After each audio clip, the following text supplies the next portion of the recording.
What's happening, guys? Welcome back on March 11th. That might be tonight for some of you. That might be tomorrow, but Friday, March 11th, Eagle FC is returning. Want you all to watch it live and free. Just go to eaglefc.com to sign up. The heavyweight championship, for the first time ever, is going to be disputed. Speaking of which, we are joined by our founder, the most dominant MMA athlete of all time and future UFC Hall of Famer. Congratulations on that, Khabib Nurmagomedov. Speaking of world champions, got Kamaru Usman, the reigning 170-pound king, who is also ranked #1 in the world, pound for pound. And what can I say about this man that he hasn't already said about himself? Triple C is in the house. How are you, Henry?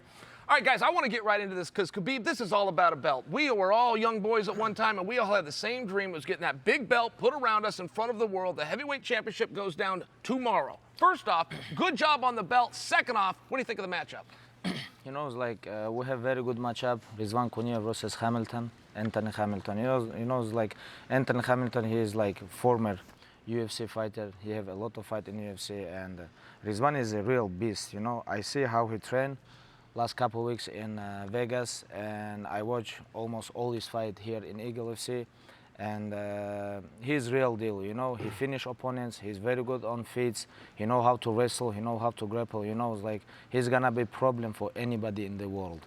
And Kamar, you would know this as a 170-pounder. If you had 20 pounds or you had 25 pounds on a guy, you would know that's a meaningful advantage. That's exactly what Rizvan is going to be working against tomorrow. Hamilton weighed in at 24 pounds, heavier than Rizvan did. How does that make a difference in the heavyweight class? It makes a difference, you know, in the heavyweight class when you're constantly on top of each other and you have to be in those grappling exchanges.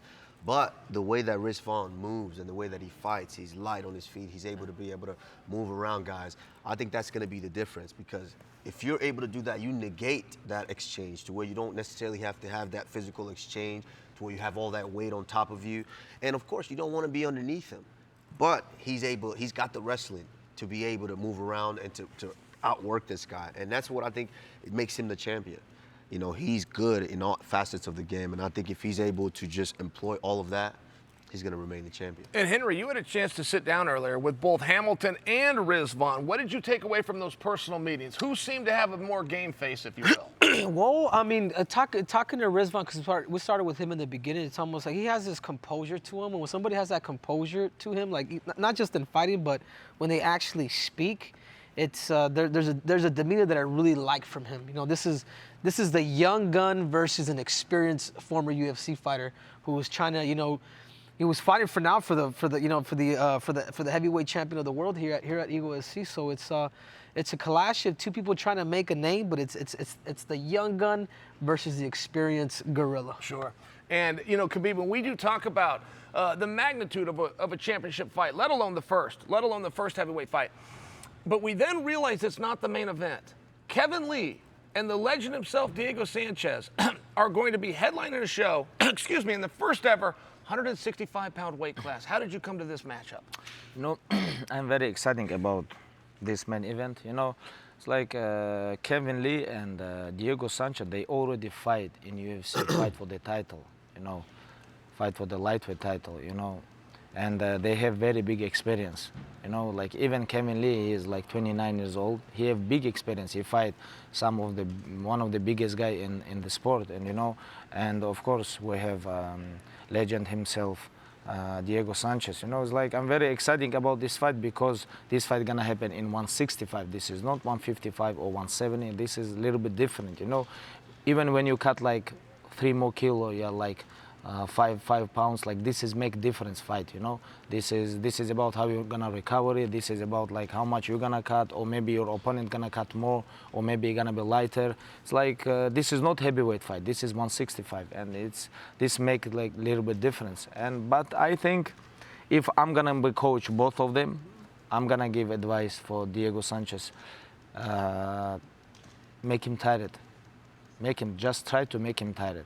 But if I'm gonna be coach of Kevin Lee, I'm gonna give him advice, just don't rush, touch, punch.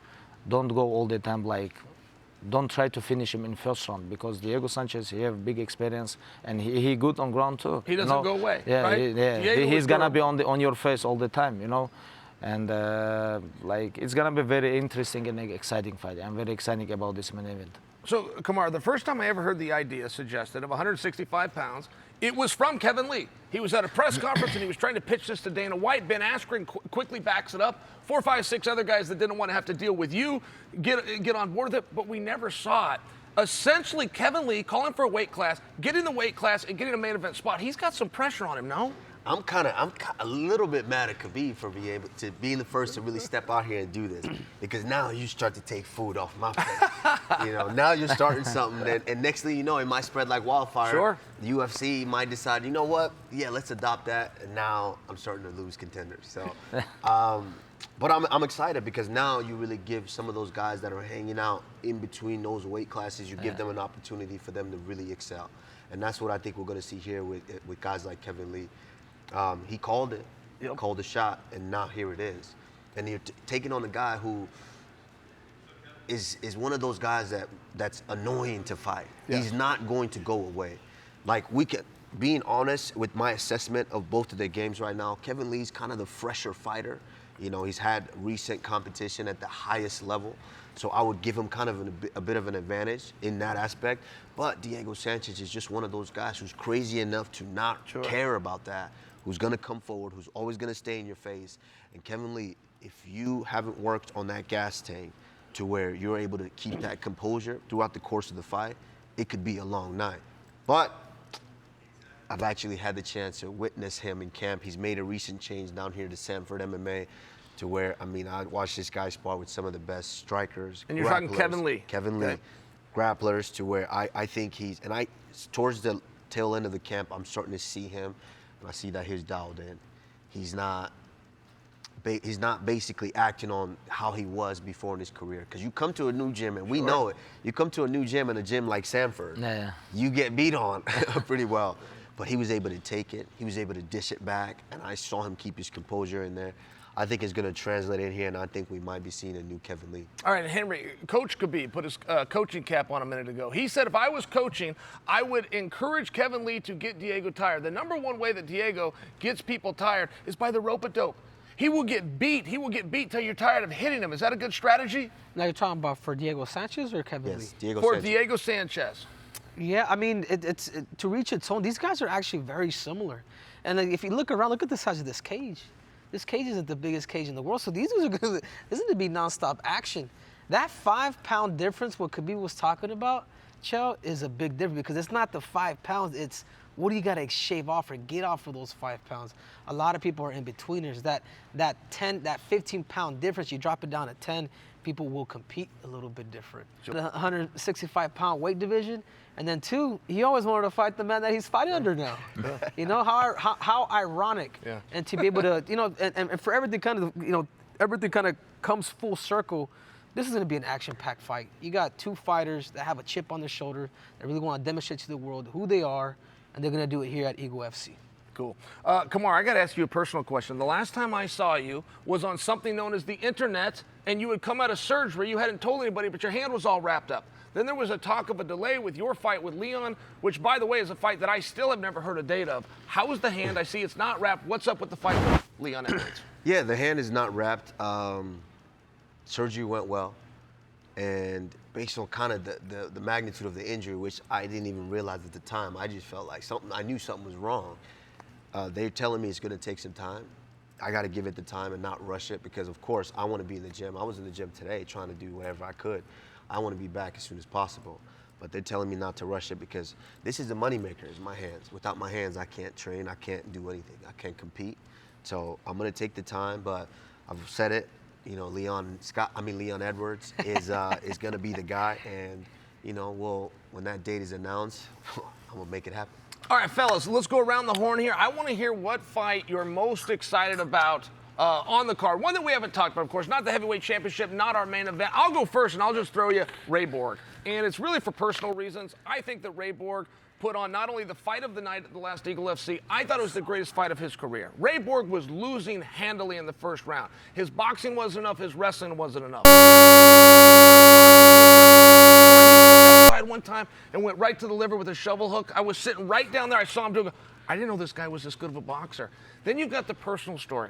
Ray Borg's son. And Ray Borg talked to us today. This is very heavy stuff that I'm about to tell you, but Henry and I sat in on this. And Ray Borg told us, my son is my hero. And the reason for that, he said, I choose to cut weight. I choose to go to practice. I choose to not go to practice. My son doesn't have a choice. And it was, this was powerful. When he said this was powerful stuff, and I don't think there's any way to hear that story and not be pulled to Ray Borg. So I'll go first, but I'd love to hear what your fight of the night's going to be that you're looking forward to. Yeah, I mean, I agree completely with that fight because what Ray Borg showed us the last Eagle FC here in Miami was the reinvigoration of himself. He had some tough things that he had to deal with there with his stint in the UFC. But he ended up here in Eagle FC, and he reinvigorated himself. He came out first round, lost. I mean, there's arguably 10-8. Sure. And then he was able to just basically refocus his mind, come back, and put on an amazing performance. That right there shows that Ray Borg is willing to fight for any and everything that is motivating him. To be able to go out there and turn the tide like that, I'm excited to see him fight again, and what an amazing fight against Ricky Bandejas. I mean, we know what Ricky Bandejas did while he was over there in Bellator MMA, and him coming here, and that's going to be an exciting fight. That's a fight that I can't wait. There's a couple fights on the prelim. I got to mention my boy Tyler Ray. I mean, this guy's been putting in work for years, also training at Sanford MMA, putting in work for years. And I think this is going to be a future star here in Eagle FC and onwards. And of course, my training partner, Archie Kogan. I mean, Archie, Kwame, as I like to call him, wrestler from Wyoming, D1 wrestler from Wyoming, spectacular wrestler. Once I got back to Colorado and I started training, this is my main training partner because he's so fast, he's so agile, but he doesn't like to wrestle in his fights. He likes to use his hand. He likes to bang and get guys out of there. Is he fast enough? Is he quick? Oh, my God. He's like a All cat. right. And, of course, all his finishes first round. So I can't wait to see those fights. I mean, it's going to be a spectacular event. And Khabib, outside the heavyweight championship of the main event, what are you looking forward to? Like I think someone gonna sleep. I think someone gonna sleep on this fight. Like I truly believe. I think like first round or second round, someone gonna sleep. But about Ray Borg, I think like I'm gonna be honest. Like all Eagle FC 45 show, it was like most impressive fighter, like for myself. Like it was most impressive fight in Eagle FC history. How Ray Borg did like after first round, and he come back second round. How did this? Like I was like so impressed about him. Like I'm very excited about his fight versus Bandejas because Bandejas is like he's gonna be there. He's very good striker. Ray Borg very good striker, and it's gonna be hell of a fight on striking game. And I'm very excited about Raymond Rosin Kasanganay. Raymond Magomedov, we see last here in Miami when he fight, he finished very good striker. Anthony Njokuani, and he's gonna fight versus wrestler, grappler, Kasanganay. This guy have good record. He fight with very tough guys, and he know how to wrestle, grapple. He's gonna pressure him, and for me it's very interesting how Raymond gonna deal with him. Because I know him. He trained with us. He trained in my gym, and he's like amazing striker. His knee, his elbow, his distance. He world champion, amateur world champion in Wushu Sanda, Muay Thai. It's very interesting how he gonna deal with him. With the Kasanganay. Excellent, Henry. I know you've been studying this card. As a meeting was with you all day. What are you most looking forward to? Oh man, pretty much the whole main card is amazing. The whole card in general, but the fight that really comes to mind is the 165-pound weight division, and that's Ferreira, the Brazilian, versus Jussola, from Minneapolis, Minnesota. I mean, this is a clash of two styles, so it's pretty cool that the people that don't get a chance to see us go through the fighter meeting. It's like, man, you see the tenacity. You get a chance to hear them speaking. What is it how is it you're gonna beat this opponent? They kind of give you their 2 cents on what their game plan is gonna be. And I just think like that fight is gonna be fireworks. Obviously, I believe Jussola has. It's a fun thought, and we found this out during our fighter meeting. He was a partner for you, Jussola, for some time, and he was actually a partner for Conor McGregor too, which is crazy. Which is crazy to find out that. You both. I was interested in that as well. What I'm saying? So I thought it was a bit trippy, but even just looking at the whole fight card as a whole, Chael, it's like there's 3 title contenders. former title because that fought for the UFC titles here at Eagle FC. Diego Sanchez, Kevin Lee, and Ray Borg. Yep. You know, this is an amazing card from top to bottom. And I can't wait to commentate and have front row seat with Uncle Chael. I love it. I love it. And you guys check it out. It might be tonight. It might be tomorrow based on when you see this, but it's going to be Friday, March 11th, 6 o'clock Eastern, live and free. Go to eaglefc.com right now and sign up.